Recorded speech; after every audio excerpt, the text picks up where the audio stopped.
sini, kami akan menyampaikan hasil observasi mengenai perkembangan peserta didik sekolah dasar dalam beberapa aspek perkembangan, yaitu perkembangan fisik motorik, kognitif, bahasa, sosial emosional, dan moral agama.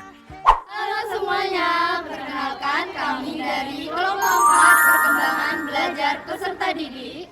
Saya Aurora Syarahma dengan akhiran NIM 004. Saya Belkisulis Firdaus dengan akhiran NIM 016.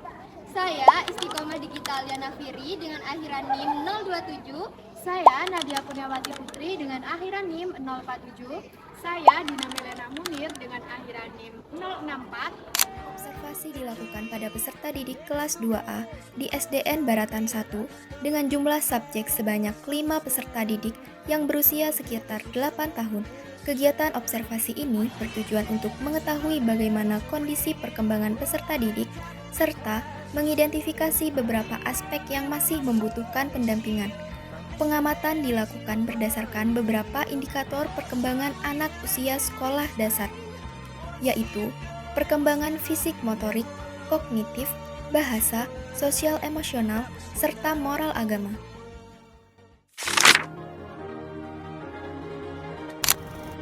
Berdasarkan hasil observasi yang telah kami lakukan di SDN Baratan 1 pada kelas 2A, perkembangan fisik motorik peserta didik secara umum sudah cukup baik.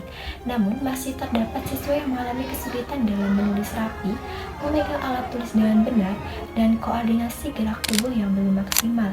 Nah, hal ini menunjukkan bahwa kemampuan motorik halus maupun kasar pada beberapa anak belum berkembang secara optimal, sehingga diperlukan stimulasi dan latihan yang lebih intensif melalui berbagai kegiatan fisik dan keterampilan tangan, agar kemampuan gerak mereka semakin terlatih dan mendukung proses belajar.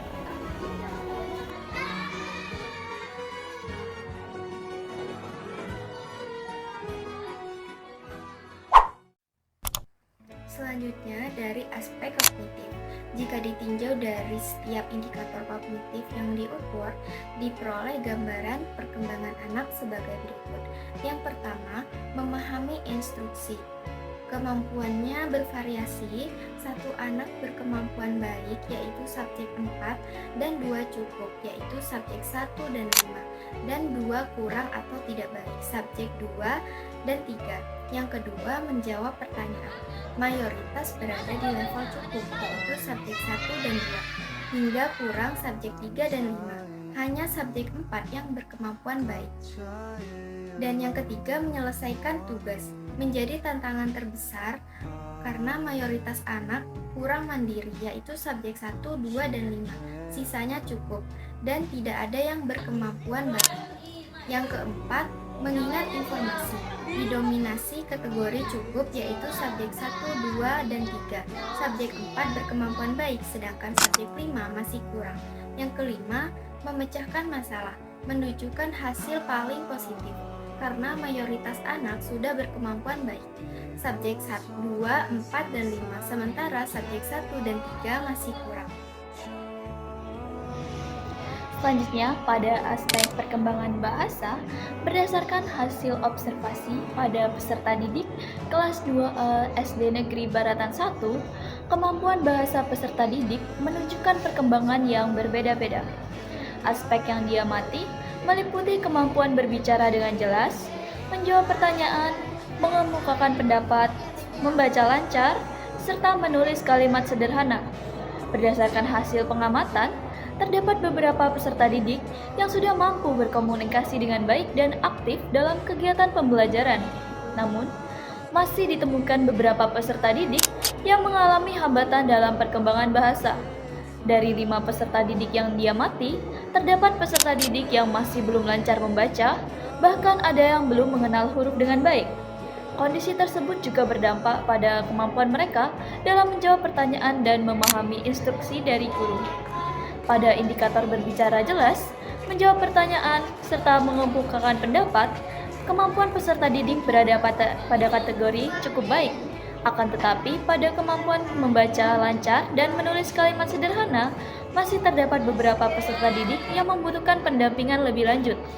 Hambatan perkembangan bahasa tersebut dapat dipengaruhi oleh beberapa faktor seperti kurangnya kebiasaan membaca, minimnya latihan menulis, serta kurangnya stimulasi bahasa dalam kehidupan sehari-hari. Kemampuan bahasa sendiri memiliki peran penting karena menjadi dasar bagi peserta didik dalam memahami materi pembelajaran, komunikasi, dan menyampaikan ide maupun pendapat. Berdasarkan hasil observasi terhadap 5 siswa, perkembangan sosial emosional siswa menunjukkan variasi pada setiap indikator yang diamati. Pada indikator percaya diri, terdapat 3 siswa yang menunjukkan kategori cukup, sedangkan 2 siswa berada pada kategori kurang. Hal ini menunjukkan bahwa sebagian besar siswa sudah mulai berani mengekspresikan diri dan berpartisipasi dalam kegiatan pembelajaran.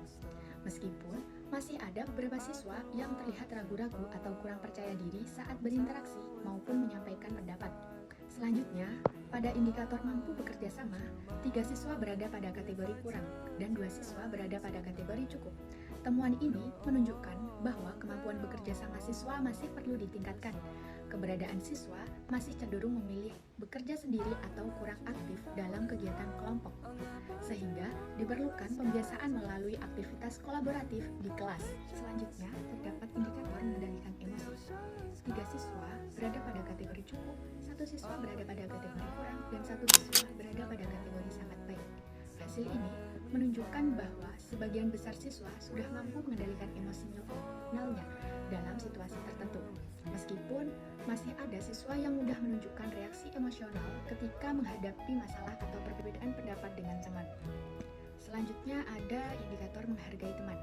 Pada indikator ini terdapat 2 siswa berada pada kategori sangat baik, 1 siswa berada pada kategori cukup, dan 2 siswa berada pada kategori kurang. Kondisi ini menunjukkan bahwa sebagian siswa telah mampu menunjukkan sikap saling menghormati, menghargai pendapat, serta bersikap ramah kepada teman. Namun, masih terdapat beberapa siswa yang perlu dibimbing agar lebih menghargai keberadaan dan pendapat teman di lingkungan sekolah. Selanjutnya, ada indikator disiplin mengikuti aturan. Pada indikator ini, terdapat 2 siswa berada pada kategori sangat baik, 1 siswa berada pada kategori cukup, dan 2 siswa berada pada kategori kurang. Hasil ini menunjukkan bahwa sebagian siswa itu sudah mampu menaati tata tertib dan aturan yang berlaku di sekolah, sedangkan beberapa siswa lainnya masih memerlukan arahan dan pembiasaan agar lebih disiplin dalam mengikuti kegiatan belajar maupun aturan kelas. Jadi, secara keseluruhan, perkembangan sosial emosional siswa kelas 2 SD Baratan 1 berada pada kategori cukup. Sebagian besar siswa telah menunjukkan kemampuan sosial emosional yang berkembang dengan baik. Berdasarkan hasil pengamatan terhadap 5 peserta didik pada aspek perkembangan moral agama, diperoleh gambaran bahwa sebagian besar peserta didik telah menunjukkan perilaku moral dan keagamaan yang cukup baik. Hal ini terlihat dari tingginya skor pada indikator berdoa sebelum kegiatan, bersikap sopan, menghormati guru, membantu teman, dan jujur dalam bertindak. Subjek 4 dan subjek 5 memperoleh skor tertinggi pada seluruh indikator, yang menunjukkan bahwa keduanya memiliki perkembangan moral agama yang sangat baik. Mereka telah mampu menerapkan nilai-nilai religius dan moral dalam kehidupan sehari-hari secara konsisten.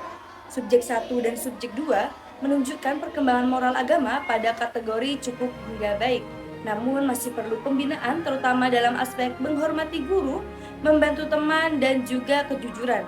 Sementara itu, subjek 3 menunjukkan bahwa perkembangan yang relatif lebih rendah dibandingkan peserta didik lainnya, terutama pada indikator bersikap sopan, menghormati guru, dan membantu teman sehingga memerlukan perhatian serta pendampingan lebih lanjut.